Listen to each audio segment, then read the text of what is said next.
Un rassemblement et une grève illimitée pour dire non à l'obligation vaccinale pour le personnel hospitalier. Ces soignants ont l'impression de ne pas être respectés.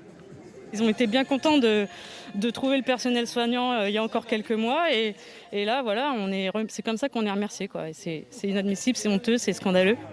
Inquiétude particulière sur les conséquences du refus de la vaccination. Je n'ai plus de travail, je suis mis à la porte. Voilà, après 41 ans de bons et loyaux services.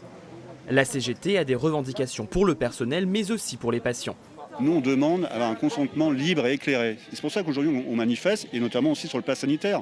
Parce qu'il n'y a pas que la vaccination, il y a le pass sanitaire qui va être problématique chez nous, notamment comment les patients qui, on sait très bien, qui vont déjà pas bien, notamment chez nous en psychiatrie, qu'on va leur dire vous faire vacciner. Mais nous, ils refusent certains de faire vacciner. Ces gens-là n'auront pas de pass sanitaire, ils ne pourront pas se faire soigner. Au niveau national, le syndicat appelle à une grève illimitée dès lundi, jour de promulgation de la loi. Le Conseil constitutionnel a validé cet après-midi la vaccination obligatoire pour les soignants. Ici, les grévistes ont un peu d'avance. Ils s'indignent d'une lettre de la direction reçue avec leur dernier bulletin de salaire et incitant fortement à la vaccination.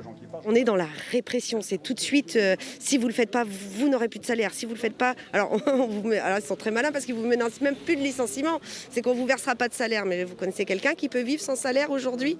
Ce matin, la direction a cherché à temporiser devant les syndicats et la presse. Il y a des agents qui ont peur et ça on a entendu que certains soignants ou professionnels de l'établissement ont pu être interrogatifs et s'interroger sur les conséquences des mesures qui pourraient être mises en place après, mais la lettre ne donnait pas de détails.